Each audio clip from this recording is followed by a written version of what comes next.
they're talking about this concept of GPS. I actually like it very much. GPS. What is it? Chill out, relax. I'll take care of you.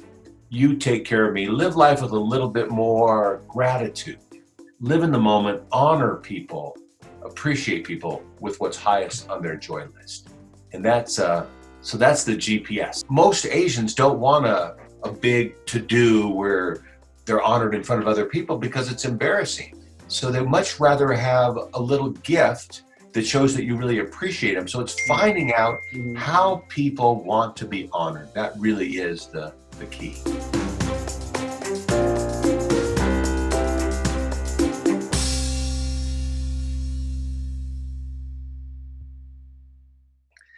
Hello, Scott. Hello, Gennady. Can you please tell us, because a lot of people are talking, or people I met, they're talking about this concept of GPS. I actually like it very much. GPS. What is it?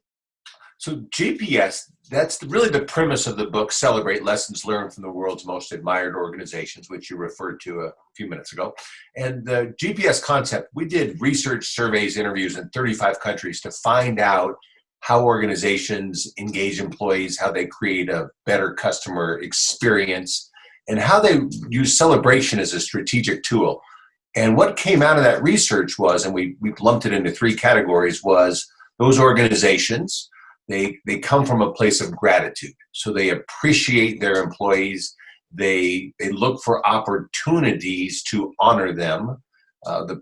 Then P is play. And play is being able to let go of the negative emotions of worry, anxiety, and pressure, anything that causes us stress, and to truly live in the present moment, the state of play or the state of being, so that you honor where you are now, be here now concept.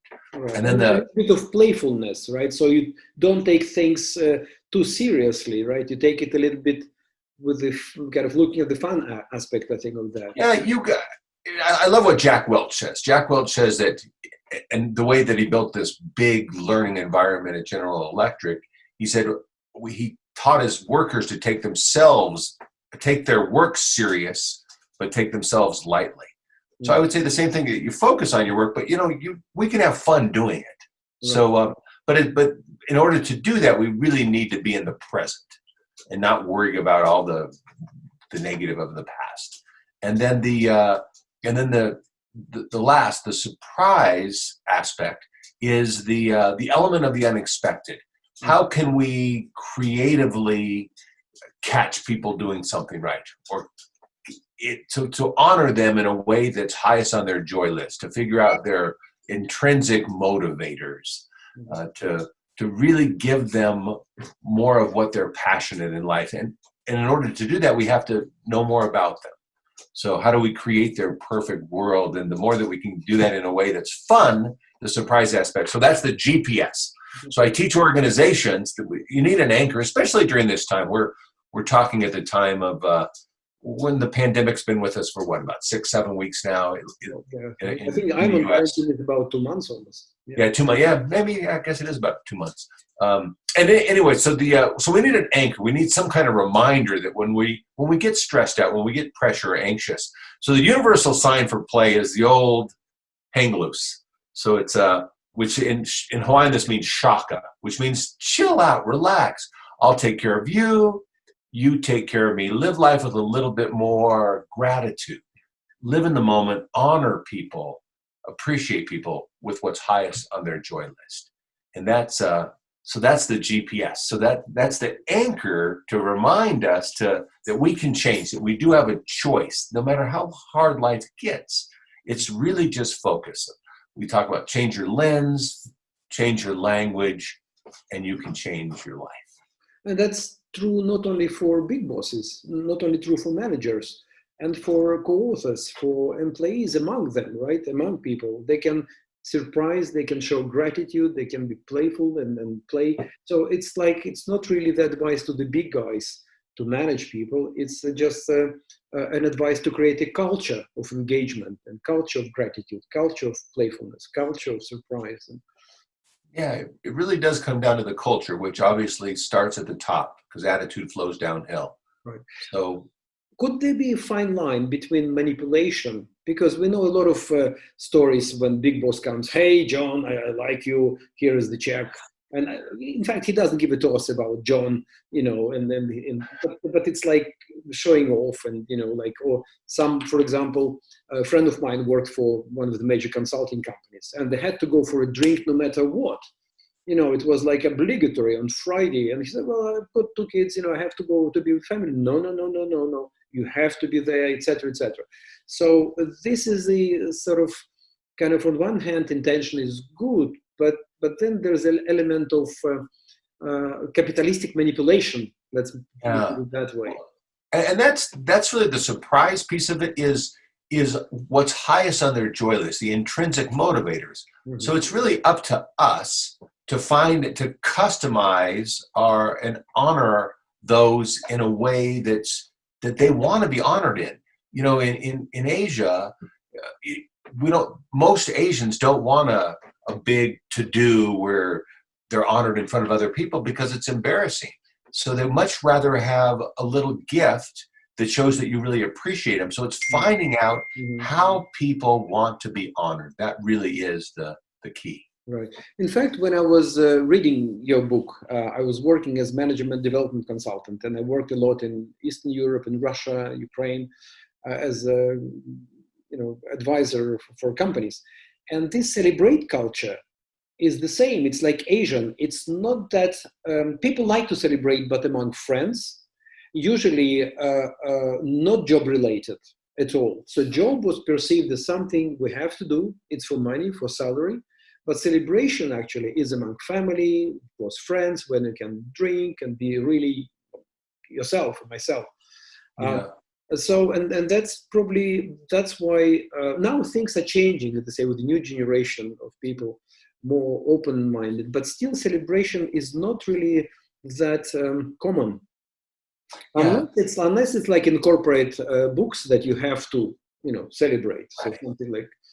And we define celebration in the two books I've done on the celebrate topic is acknowledging all that is good, the good work that you do, the people that you do it with, the people that you do it for. It's when your to-do list becomes your done list. Mm-hmm. So it's really just an acknowledgement of the little and the big milestones along the way. It's an attitude, a life philosophy. It's the lens through which we see our world. So it doesn't have to be, and it's not in most cases a real celebration. We need to go out and we need to get together. It's just, how do you really care for people, show more kindness, appreciate people the way they want to be appreciated. Mm-hmm. So that's really the celebrate concept and where the GPS comes in. And I think human psychology is made in such a way that small things, but said at the right time, usually stay with us forever. I never forget my big boss. I was working for a British company, IMC Consulting Limited at that time. And John said, Gennady, you really made a progress. And he just passed by. And he was very 90% he was critical of everything which has been done around him. And having this, and I still remember it. And still it made me feel, oh, John, I will do more for you. I'll show you that I'm, just not because of the money, not because of some benefits, but because I was praised. And I was praised in public. Small thing, everybody knows about it, but when it's said at the right moment, sincerely, from the person you least expected, it really makes a big difference. Yeah. And opposite is true. I never forget. Usually, when I was a professor at the university in the UK, I used to do the kind of feedback after each semester, and people were writing, and usually I was doing that happily because I know that I was getting a lot of positive feedback. But one French guy, he said, how this guy with such broken English can be allowed to teach such complicated topic as economics? And I still remember the phrase. I still remember the bloody paper, with his handwriting. And it still hurts. I mean, I've got millions and zillions of positive things, but then this one stuck into my brain. So it's like, yeah. And it reminds us how important our words are, that people, just, and that in my talks, I mention about the power of a handwritten note, especially today with electronic communications. It's so easy to write a Facebook message or email or tweet or something, but to really take the time and be specific about what we want to honor somebody for, it really sticks out. And the same is, be careful with, count to 3 before you start to admonish somebody for what they may not be doing well. Now, how we can engage people? How can I take it lightly or playfully or celebrate in time of this crisis? I think it's even when a lot of businesses now are run online, right? So it's nothing like patting somebody on the shoulder, saying you're a good guy. It's something, or sending handwritten note. You cannot do that now. You have to communicate and effectively communicate online. So what do you think? I mean, just kind of thinking loud. What do you think? Yeah. How can your model be altered and changed and applied maybe to the current situation? Well, I think that the GPS model definitely applies to being able to turn on your GPS, and it starts with kindness.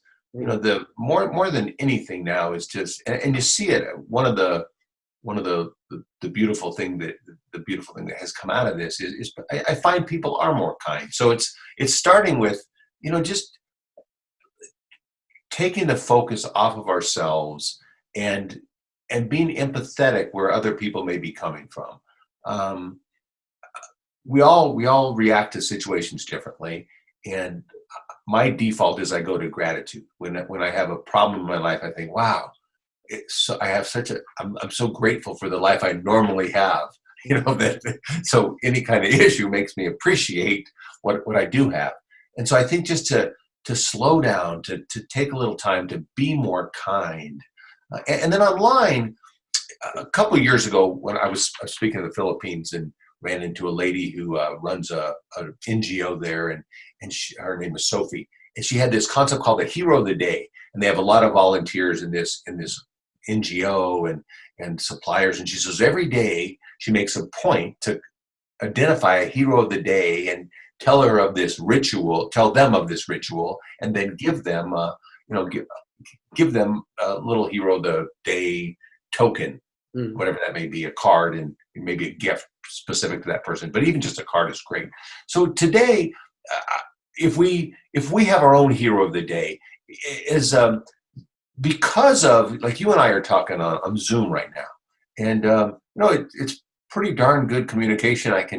You're looking good, and I mean, I feel like we have a great connection, not only the Zoom connection, but our connection. So I think that concept of hero of the day is, let's say if we just connect with one person a day via FaceTime or Zoom or WhatsApp, where we can really see them.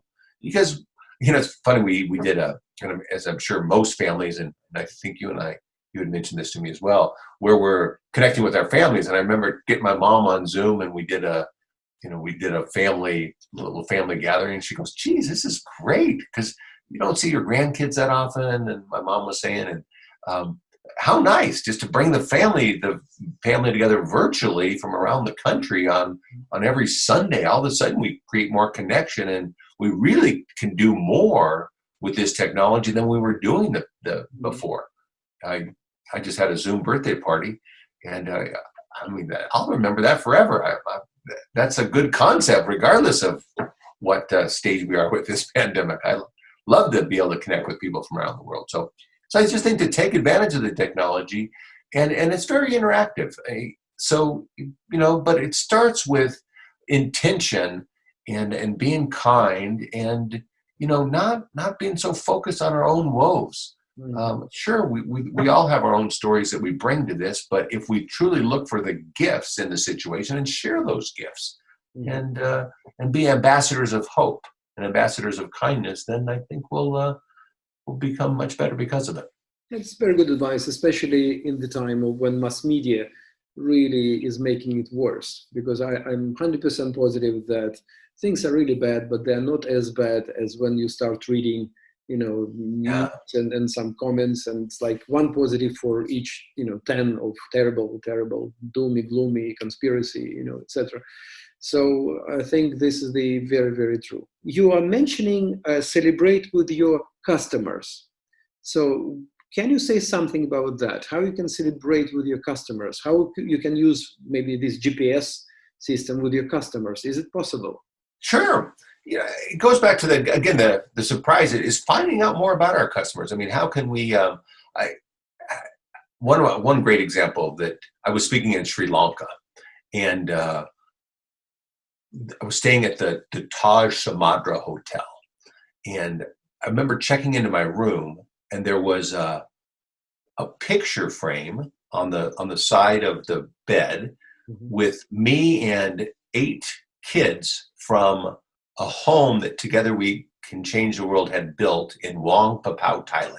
So they've done some research on you, right? Right. So they had gone to my Facebook page, found out that I was a co-founder of Together We Can Change the World, looked through that, found this wonderful picture of me and these 8 kids. I walk into the room and I see this. I walk over. I'm like, all of a sudden it's kind of like, what, have they been spying on me? Where'd that come from? Oh my gosh.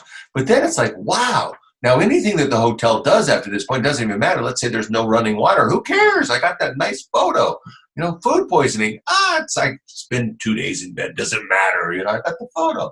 But it's again, it's paying attention. And it's so, in America and around the world, we have these services now. In America, we have Shutterfly and Vistaprint or Tube, where if you take a photo, you can just right-click on an Instagram photo or a Facebook photo, send it to this service. You can put it on a T-shirt or a mug. So I love to surprise customers, friends. We were in a meeting recently in Keystone, Colorado, and a lady who's a good friend and a client. I had seen a photo on Facebook of her and her husband and her daughter, who had just got married from her wedding day, actually, with her husband. And a beautiful scene. Everybody was smiling, and I put that on a coffee cup. And she was drinking out of this coffee cup. She didn't realize it for a little while, and then all of a sudden she let out a scream, and she looked at and she looked at me and she said, look at this coffee cup. That's from Sarah's wedding. She goes, the nerve of the photographer for promotional purposes without asking permission to take our... People suspect the worst, yeah. Well, she did in that, and I said, well, maybe it didn't happen that way. So that element of surprise and memories, like a photo is so easy to do because it takes something that, obviously you want a happy photo, and you put it on a T-shirt or a mug, and I always wait for a 50% off sale before I do it. So it's, instead of it cost me $20, it cost me $10. So inexpensive, but makes such a big difference. The Royal Plaza on Scots. If you read my book, Celebrate Lessons Learned from the World, and I would love to offer the book electronically for free to anybody if they send me an email or they can get it. I will send the link, yeah. Yeah. They win the prize for surprise because of the way they surprise their employees and their customers. They're always looking to learn more about their customers, especially the ones the repeat ones that, and they come up with just incredible ways to surprise their customers. And any special occasion, because they'll say, are you celebrating something special? Will be that coffee mug. So if you're celebrating your 50th anniversary, wedding anniversary, they will do their research and find a photo, put it on a mug of your wedding day from 50 years ago if they can, or surprise you in some way. So you bet. So it's just honoring them in a way, finding out what brings people joy, and families are a wonderful universal way to do that. So we'll get this off. Just one more thing. I think you remind me that in the former Soviet Union countries, the trade unions were obliged to celebrate when somebody was going on retirement, so to give something. And usually people didn't really give a toss. They have to. It's institution. which is politically motivated, and they were giving people all sort of things. And one of the joke is, or very common thing, was to give like bronze horse. Bronze was cheap at that time, so why give bronze horse? I mean, something like you put it like absolutely without any reference to your life, to what you've done. It was just like, that's another way, kind of. And formally, yes, it's recognition, but in fact, it's not, because there is no element of, nobody really wants to touch, something which is, which would be important for you or for someone who is getting the gift. Yeah. It's a gold watch in America, same thing. Uh-huh. It's like, yeah, I mean, I guess we can all, I mean, at one time we could all use watches, not so much anymore, but still, I mean, it's if it's personalized, then people will remember it so much like longer. Written at the back or something, like, Yeah. No, but I mean, that's not just the watch, but the whole idea of, what is it? What's my hobby? What if, now why I would have no use for a watch because it's on my iPhone, or if a lot of people have smartphone. Yeah. So, right. So you don't need it. So so it's really taking the time to learn about what is it what are our intrinsic motivators? What makes us happy? Yeah, wonderful. And I think this GPS concept can be used very easily in the families. No how question. to surprise your spouse, your children. It's really, I'm going to promote, actually. I was thinking in terms of business and customers, etc. But now I think I'm going to use it as much as possible at home. And Post-it notes are wonderful. Yeah. So you wake up before your spouse and you just put a little Post-it note on the mirror. Good morning, gorgeous. And they go, whoa. Simple. What did they do wrong? Why are they trying to make good? I think my wife's reaction would be, she wants something from me. Yeah, that's what I'm saying. That's okay too. It's just.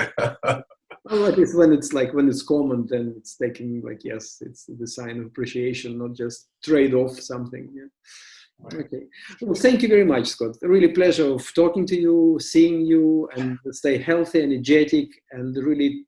You too. Try to make this world a better place. I know you're doing a wonderful job, and your humor and people whom you talk to, I think they really get part of your, greatness and your humanity. And I think it's really wonderful. Thank you. I feel the same way about you. I mean that. You can feel it. So thanks. It's so easy to talk to you. No. You as well. Thanks. Thank you. Okay. Have a lovely day. Bye-bye. You too. Bye-bye.